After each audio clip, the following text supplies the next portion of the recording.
Adventure of Pipeman on W4CY Radio.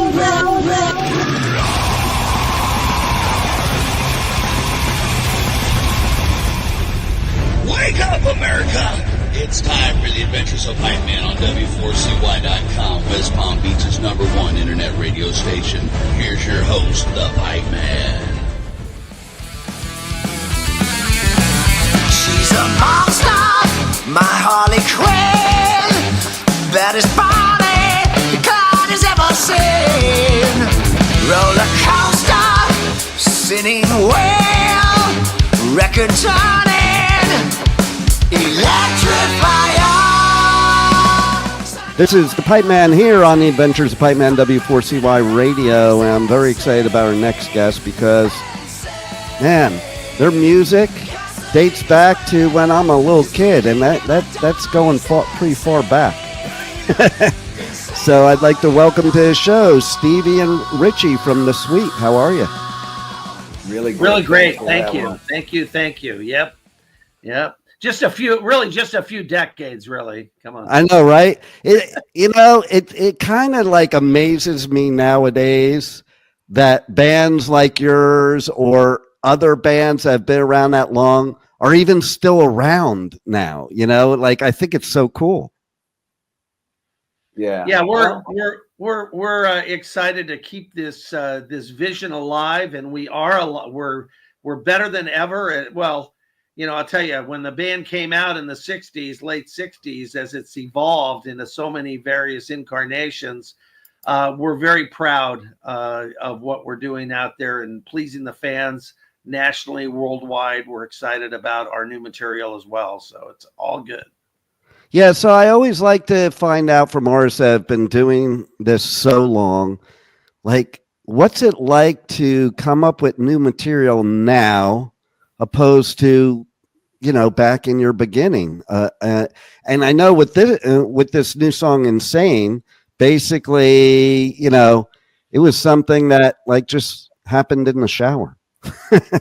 A little bit. That's Patrick had his vision of it in the shower, but we kind of all did this somewhat as a collaboration. That Jimmy, our guitar player, our virtuoso guitar player, and Patrick had this riff idea, and we kind of fleshed it out in rehearsal, and brought it into the studio and just cut.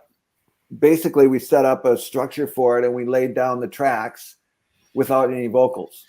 And then we started to craft the song after the fact and put in the vocals. We did all that production at my house, and it's a collaboration thing that, I think we all have our energy in it. That's why you get what you get out of it. Well, yeah, I think that's the only way to do it, right? Exactly. But how's it like?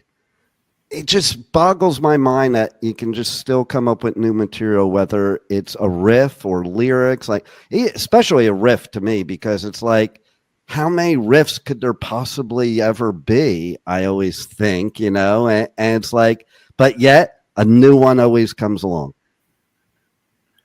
You could never write all the riffs there are to write. Somebody asked John Williams, you're in your 90s. How come you keep writing music? What is the point? The dude's done everything. And he says, because you could never write all the music there is to write. So with that in mind, there's always a new riff. There's always a new twist. There's always even if we play the exact same beat as, say, Ballroom Blitz, it's going to be different anyway, because it's a different song, it's a different time, it's everything's changed, and a lot of the songs that were in the early library were written by Mike Chapman. He was a very, very big influence on what happened. He was a great songwriter. He's probably in the top 10 of all time songwriters. This guy, he wrote for everybody. And so they had a lot of material to work with to begin with, the classic band. And so And they also had Phil Weinman, and they had these people in the studio. You know, that's how you made a record back then. It had to be successful. There wasn't any, you know, hey, let's see what happens and put it up there on social media. It had to be a success. Yeah. The record company demanded it. They put the right producers in place. It was a different industry. Now you have just 1 billion songs a week put out there on the internet. I know, we right? didn't want to be that. We didn't want to be just another billion song on the internet. We wanted to do something that is actually has a lot of balls. I love it. Well, I'll also add to it that because of the way music is now and the way music used to be, you guys are part of what's bringing back actual musicianship by continuing to write music. That's right. I mean, the key thing here is what you do live, okay? And so many people, these tribute bands and cover, you know, they play with click tracks and they try to do all this kind of thing. We're the real deal. And when we hit the stage, it's like seeing Zeppelin meets, you know, seeing, that's what we grew up with. That's what we expect. Organic. It's what Deep Purple, when you jam. We jam. We play. We spread it out. And we go into solos. We go where we want to go. And that's what keeps it alive and fresh for us. And that's where the audience picks up. And that's what made Led Zeppelin and all those bands really ignite. The people wanted to hear that spontaneity. Yeah. Oh, I'm one of those people, okay? Like, I go and I tour and I do radio coverage at music festivals all over the U.S., UK, and Europe. And there's some bands that I love that now, like, it's like, all right, I can quote everything that they even say in between songs. Like, so then it's like I'm disinterested. But then there's the other bands where, man, I could see them 10 times a year and it's still a surprise and it still gets me pumping. And that's because it's actual, a live show with what could be mistakes or what have you. I feel that way with radio too. It shouldn't be polished. When I edit my interviews, I don't edit my fuck ups. I just make it sound better. Yeah. You condense it, to what you need. Yeah, and like I like including the things that are screw ups because that's the real deal, and I think that is what people want nowadays. They want the real deal. They don't want something scripted. They don't want something that like is predictable. I've told this story a few times, but one of my biggest memories of thousands of concerts I've ever been to, it was the US Festival in 1983. Where David Lee Roth forgot the words "They Ain't Talking About Love." And instead of trying to fake it, he just yelled out to 300,000 people, "I fucking forgot the words." And they roared like it was the best thing that ever happened. There you go. That's a lead singer. That's a guy that knows what he's doing. He's in his skin. That band, the chemistry, it was just there, what do you say? Right? Exactly. And you have to be ready to do stuff like that live. We have so much stuff that's done to tracks, and we even play with a lot of bands today they're doing music that's classic rock music, and they're doing it to tracks. And I just think, well, whatever, whatever you think you need to do to get your show done, but that's not us. We're going to go out there, we're going to hammer it out, and if there's problems, we're going to plow right through it. We're going to give them the show of their life. That's our goal.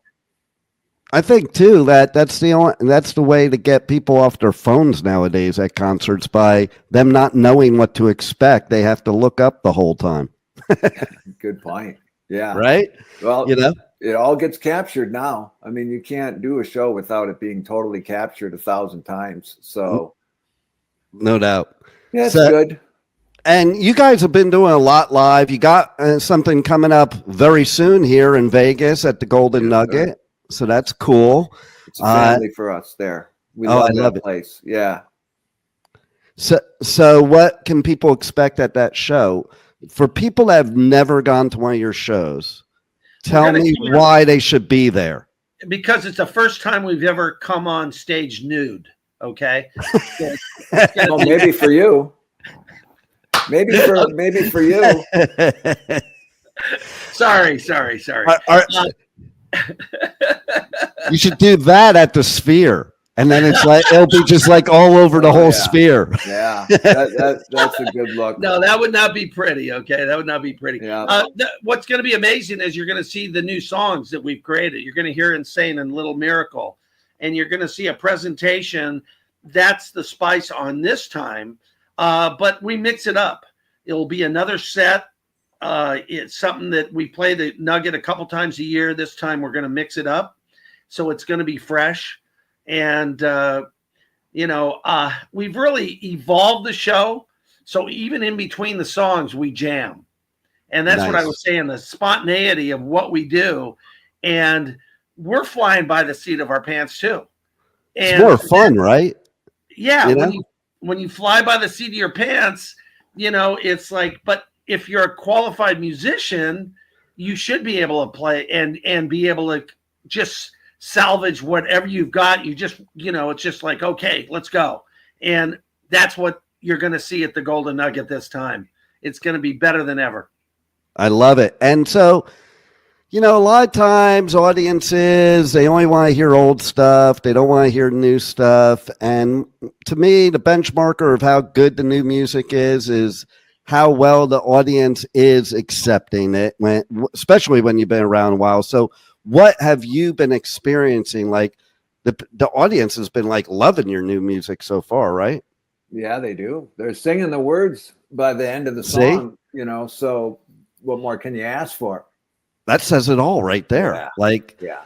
Because there's so many times when people are like, play this song, or they're like, they go for their, their drink or whatever during the new song. So to hear that they're singing the song. Nobody leaves our show. That just says it all. Nobody leaves. Nobody leaves our show.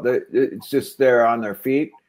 We blow the place up every single time. It's just what we do. And that's why you're true musicians. Now, I want to talk about your background there because that is the cover, and I absolutely love artwork when it comes to, I think kids are missing that nowadays, man. That's part of the whole experience. So tell us a little bit about how that creativity came about. Go ahead, Stevie. Okay. This was created by Drake Mufasa, and he's our graphics guy. He did our video for it as well. So we felt like, let's just keep with this theme of this, it's like a DC comic video. And it's so cool. It spans all the generations. It's not like some old thing. It's not, it's just like everything at once. So this girl is so instrumental in the video. We've just figured, let's just have her be the shot, Yeah. And Drake found this particular look, and I think it just says everything. Insane. I mean, look at this girl. She's crazy, man. Look at that eye. It's bleeding. I know, it's badass. I've taken some girls like this home. My God. I think she makes Harley Quinn look sane.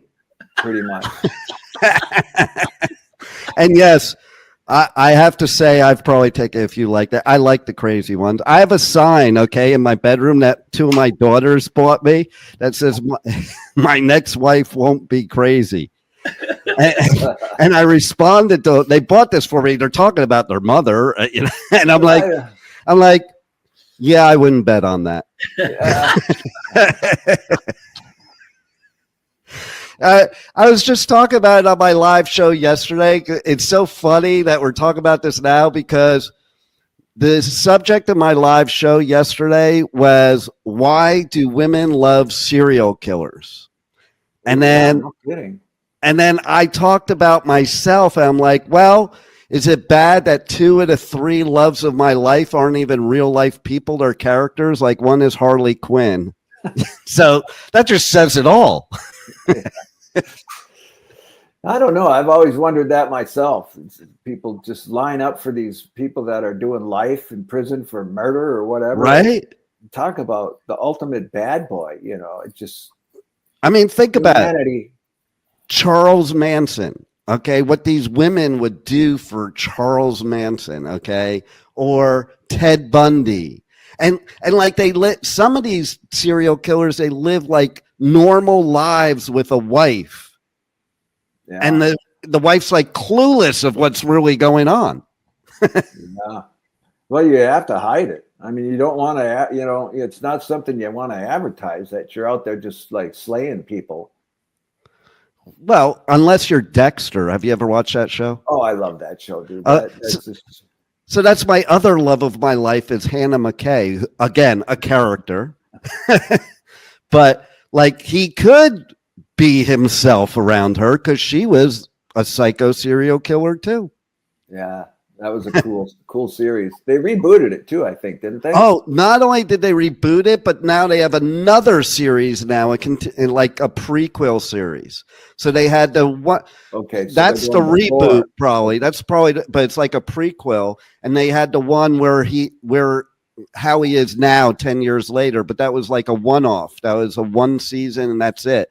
Now they have this new season of when he's younger and how he got to that point. It's killing frogs or whatever, dissecting lizards.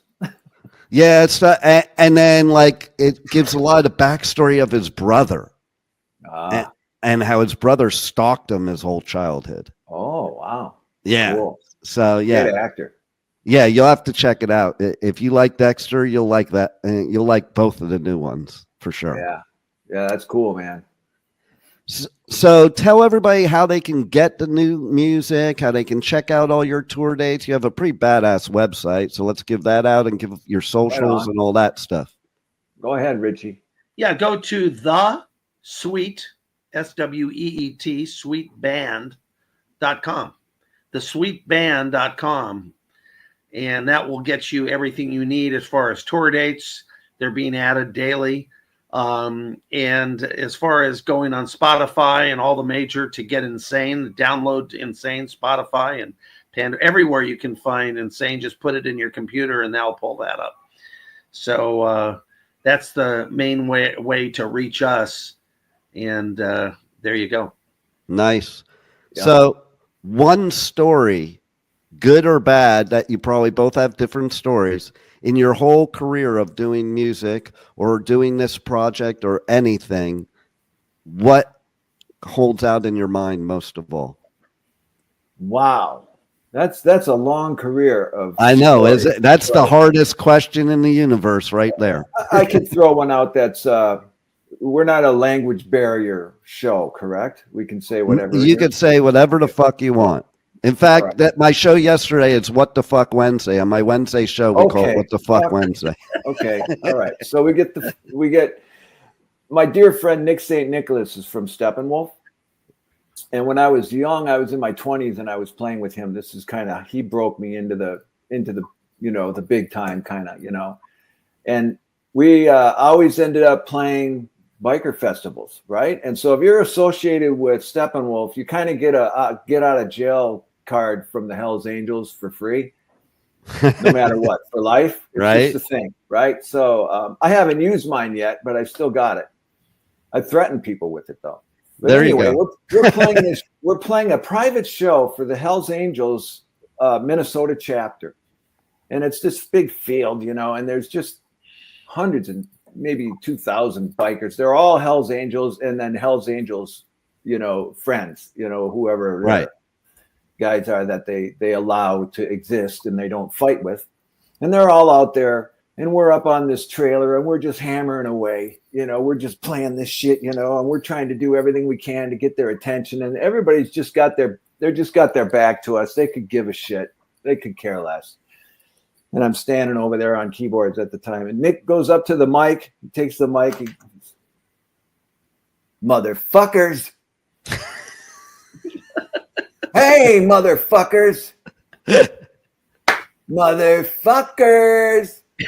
And these guys slowly start to turn around, and they're looking at it, and they're kind of like reaching for their fucking piece and shit. Right. And I'm thinking, oh my God, we're fucking bad, man.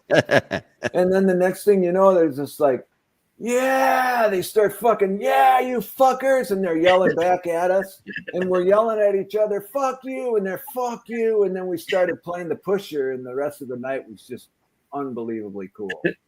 Nick that does rank up as one of the most amazing stories I've heard, and I've heard a lot of them. Okay. And that one's really cool. And it reminded me, and right from the get-go, it reminded me of the David Lee Roth story, because after he did that, some one dude heckled him. And you've probably seen the video, he goes, "I'm going to fuck your girlfriend." Yeah, that's a good one. I'll give you a quick one, okay? Because you're talking about serial killers.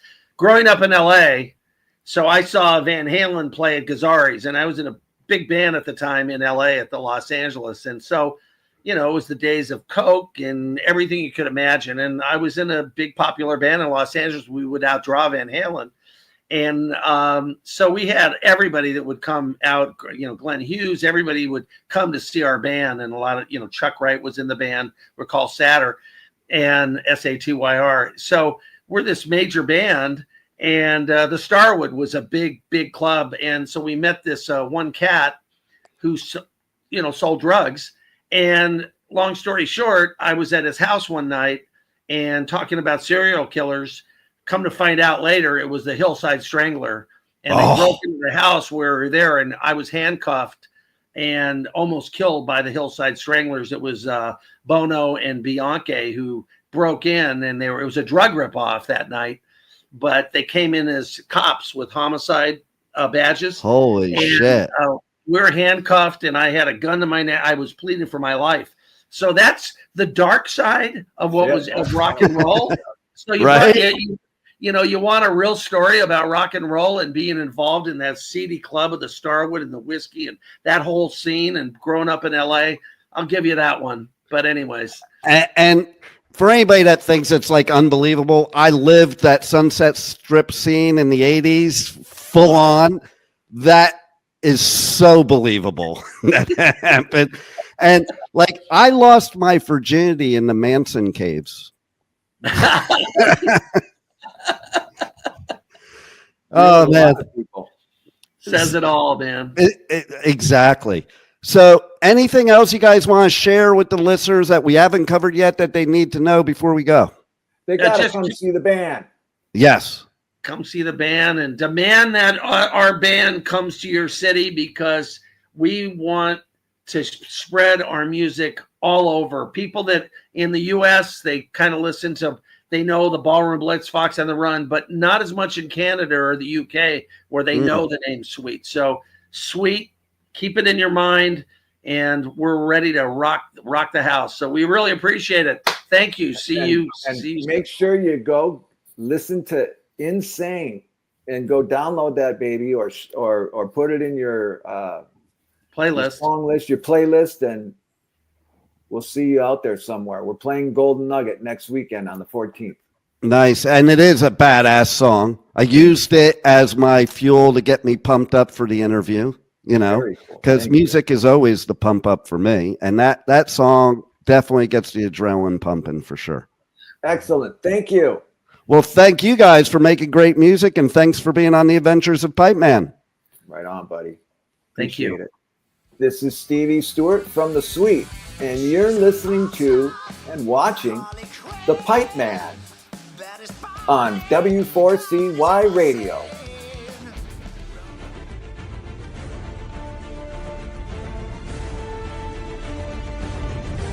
Thank you for listening to the Adventures of Pipeman on W4CY Radio.